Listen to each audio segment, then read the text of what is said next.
Hello everyone, welcome back to an another video. हम कर रहे थे पी ब्लॉक एलिमेंट्स, जिसमें हमने 13 ग्रुप किया विच इज बोरोन फैमिली। उसकी हमने केमिकल प्रॉपर्टीज देखी, फिजिकल प्रॉपर्टीज देखी, उसका एनोमलस बिहेवियर देखा, फिर उसकी इंपॉर्टेंस, यूजेस वगैरह, और उस ग्रुप में बाकी जितने भी एलिमेंट्स थे उनके भी हमने यूजेस वगैरह स्टडी किए।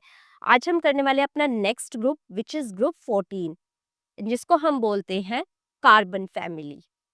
इसमें हमारे पास आता है carbon, silicon, germanium, tin and lead.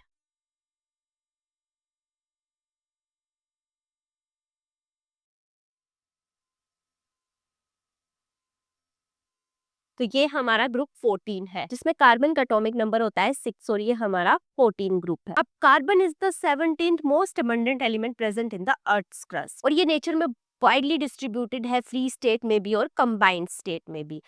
अब जैसे बाकी फॉर्म्स, कार्बन की फॉर्म्स आती हैं, डायमंड, ग्रेफाइट, ये सब भी हमें कोल वगैरह ये सब हमें कार्बन से ही मिलता है। तो इसका मतलब कार्बन कितनी अबंडेंस में अर्थ की क्रस्ट में पाया जाता होगा। एंड इसके दो आइसोटोप्स होते हैं, कार्बन 12 एंड कार्बन 13। सिलिकॉन भी बहुत ज्यादा इंपॉर्टेंट है, जो ग्लास वगैरह में यूज होता है। And germanium exist only in traces. अब इसकी मैं अगर इलेक्ट्रॉनिक कॉन्फ़िगरेशन की बात करूँ तो जनरल इलेक्ट्रॉनिक कॉन्फ़िगरेशन होती है NS2 NP2।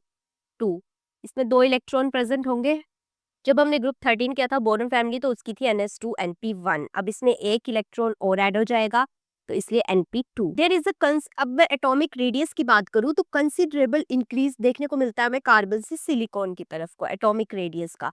एंड फिर उसके बाद सिलिकॉन से टूवर्ड्स जर्मेनियम और टिन हमें स्मॉल इंक्रीज देखने को मिलता है। And this is due to the presence of fully filled या कंप्लीटली फिल्ड d और f orbital in the higher elements. तो इसकी वजह से इनका एटॉमिक रेडियाई इंक्रीज होती है। अब अगर नेक्स्ट में आयनाइजेशन इंथैल्पी की बात करूं तो ionization enthalpy as compare to group 13 के एलिमेंट 14 के एलिमेंट की ज्यादा होती है, मतलब हायर होती है। और अगर इलेक्ट्रोनेगेटिविटी की बात करूं तो due to the small size compare करूं अगर मैं 13 ग्रुप से, तो इनकी इलेक्ट्रोनेगेटिविटी ज्यादा होती है because of the small size. अब फिजिकल प्रॉपर्टीज देखते हैं। पहले तो ये सारे एलिमेंट सॉलिड है, कार्बन और सिलिकॉन नॉन मेटल्स होती हैं, और जो हमारे पास जर्मेनियम है वो मेटालॉइड होता है, और whereas tin and lead are the soft metals. मतलब इस ग्रुप में हमें सब कुछ देखने को मिलेगा, non metals, metals and metalloids.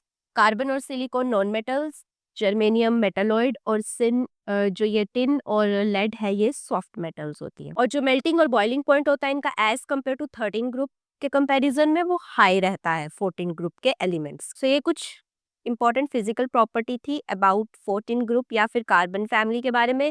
अब नेक्स्ट हम देखेंगे इसकी केमिकल प्रॉपर्टीज इन रिएक्शंस, तो वो हम नेक्स्ट वीडियो में करेंगे। Till then keep exploring and learning ज्ञान विद ज्ञान।